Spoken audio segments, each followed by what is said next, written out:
Today I want to talk about reishi and the battle against HIV and AIDS.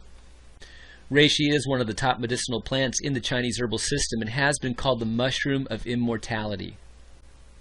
Wild reishi is extremely rare. It only grows on about 2 in 10,000 plum trees in Asia and was really only available to the Chinese and Japanese royalty for thousands of years.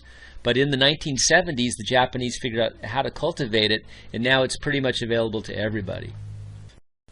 The Latin name for reishi is Ganoderma, and the potent red variety is called Ganoderma Lucidum. In China, it's known as lingji, and it's also known in Japan as manentaki. Reishi is widely used for its anti-aging and longevity properties and is known as an overall tonic which helps the entire body system function better. Reishi is non-toxic and there are few known side effects.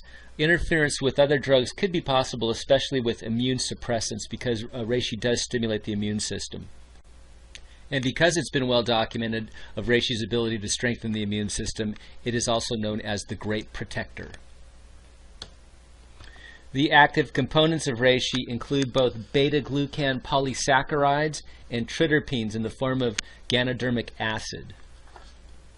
These active components are found in the fruiting body of the mushroom, or the above ground part, and also in the mycelium, which is the underground filaments that connect to other mushrooms.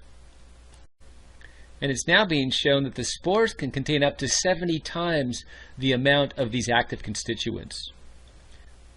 Dr. Andrew Weil writes that reishi has been the subject of a surprising amount of research in Asia and the West. Research has shown that the polysaccharide beta-D-glucan in reishi boosts the immune system by raising the amount of immune-boosting T cells. HIV, the virus responsible for causing AIDS, attacks the immune system, specifically targeting these T cells, reducing the body's ability to fight infection. By stimulating these T cells, reishi strengthens the immune system and its ability to combat AIDS and other diseases. Reishi is also known for its antiviral properties, and studies indicate that reishi inhibits the HIV-1 PR enzyme.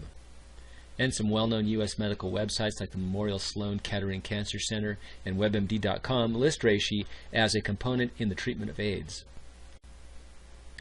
And there is a section on reishi at the Memorial Sloan Kettering Cancer Center website.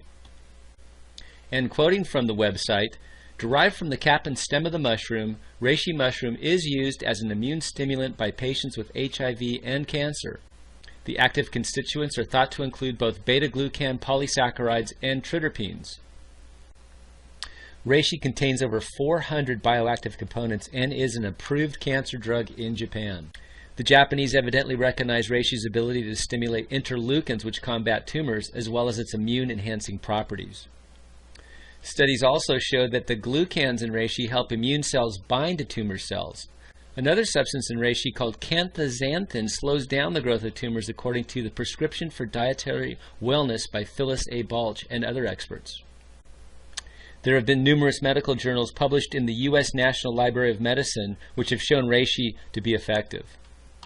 Health institutions such as the Cancer Research UK, the City of Hope National Medical Center in California, and the Memorial Sloan Kettering Cancer Center are now pursuing researches and studies on reishi.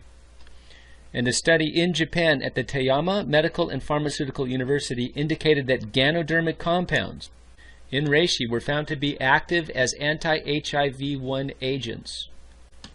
And another study published in the October 1998 issue of the Chemical and Pharmaceutical Bulletin found that triterpene compounds found in the reishi mushroom and its spores significantly exhibit anti-HIV activity. I have put links to these studies on the information section of this YouTube page. And if you want to do further research on the studies done,